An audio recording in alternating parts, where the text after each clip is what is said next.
రైతుల పక్షాన పోరాటం చేసేందుకు బీఆర్ఎస్ సిద్దమవుతోంది. బీఆర్ఎస్ అధినేత మాజీ సీఎం కేసీఆర్ నాయకత్వంలో పోరాటం చేయబోతున్నారు. ఇందుకు సంబంధించి కేసీఆర్ ఆధ్వర్యంలో త్వరలో బీఆర్ఎస్ ఉన్నత స్థాయి సమావేశం జరగనుంది. సాగునీటి ప్రాజెక్టులపై కాంగ్రెస్ నిర్లక్ష్య వైఖరి అవలంబిస్తోందని బీఆర్ఎస్ ఆరోపిస్తోంది.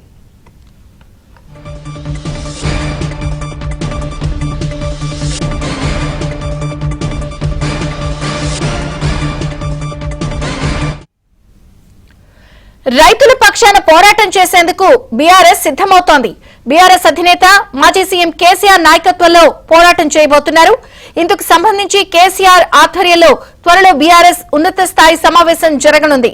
సాగునీటి ప్రాజెక్టులపై కాంగ్రెస్ నిర్లక్ష్య వైఖరి అవలంబిస్తోందని బీఆర్ఎస్ ఆరోపిస్తోంది. ఇక రైతుల పక్షాన పోరాటానికి బీఆర్ఎస్ సిద్దమవుతోంది. మాజీ సీఎం కేసీఆర్ ఆధ్వర్యంలో దీనికి సంబంధించి త్వరలో సమావేశం ఉంది. కార్యాచరణ రూపొందిస్తారు.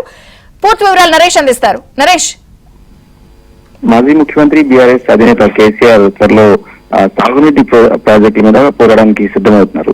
వాస్తవానికి ప్రస్తుతం తెలంగాణ రాష్ట్రంలో కాంగ్రెస్ ప్రభుత్వం అధికారంలో ఉంది. ఈ నేపథ్యంలో కాంగ్రెస్ ప్రభుత్వం తెలంగాణ సాగునీటి ప్రాజెక్టులను కావాలని నిర్లక్ష్యం చేసుకునేది బీఆర్ఎస్ పార్టీ ఆరోపణ ఉంది. ఇందులో భాగంగానే త్వరలో కేసీఆర్ ఒక ఉన్నత స్థాయి సమావేశాన్ని ఏర్పాటు చేయబోతున్నారు. ఈ సమావేశంలో ఏదైతే సాగునీటి రంగ నిపుణులతో పాటు మాజీ ఇంజనీర్లు కూడా పాల్గొనబోతున్నారు.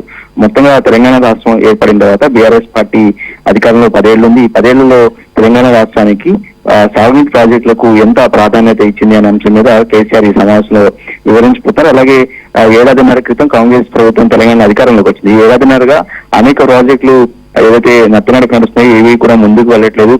కేసీఆర్ హయాంలో స్టార్ట్ అయిన ప్రాజెక్టులని ముఖ్యమంత్రి రేవంత్ రెడ్డి కావాలని కాలయాపన చేస్తున్నారు అనేది ప్రధానంగా బీఆర్ఎస్ ఆరోపణ. దాంతో పాటు గోదావరి నది మీద ఏపీ ప్రభుత్వం నిర్మిస్తున్న బనకచెర్ల ప్రాజెక్టు విషయంలో కూడా కాంగ్రెస్ ప్రభుత్వం ఉద్దేశపూర్వకంగా ఏపీకి మద్దతుగా ఉంటుందనేది బీఆర్ఎస్ పార్టీ ప్రతిరోజు కూడా ఆరోపిస్తూ వస్తుంది. ఇందులో భాగంగానే ఈ అంశాలన్నింటినీ కూడా పెద్ద ఎత్తున ప్రజల్లోకి తీసుకెళ్లి అటు రైతుల పక్షాన ప్రజల పక్షాన పోరాటం చేయాలనేది బీఆర్ఎస్ పార్టీ యొక్క ఆలోచనగా ఉంది. దీనికి కేసీఆర్ సారథ్యం వహించబోతున్నారు. కేసీఆర్ చాలా కాలంగా ఫామ్ హౌస్ కే పరిమితం వారు దాదాపుగా ఏడాదిన్నరగా ఏదో అడపాదడపా 1-2 సార్లు బయటకు రావడం తప్ప ఆయన ఎక్కడ కూడా ప్రతిపక్ష నాయకుల హోదాలో మాట్లాడింది లేదు. 1-2 సభల్లో మాత్రమే ప్రసంగించారు. సో ఈ నేపథ్యంలో పూర్తి స్థాయిలో రైతుల పక్షాన పోరాటం చేయడం ద్వారా మళ్ళీ తిరిగి కేసీఆర్ ప్రజల్లోకి రావాలనుకుంటున్నారు అనేది మనకున్న సమాచారం. ఇందులో భాగంగానే త్వరలో ఆయన ఒక ఉన్నత స్థాయి సమావేశాన్ని కూడా ఏర్పాటు చేయబోతున్నారు.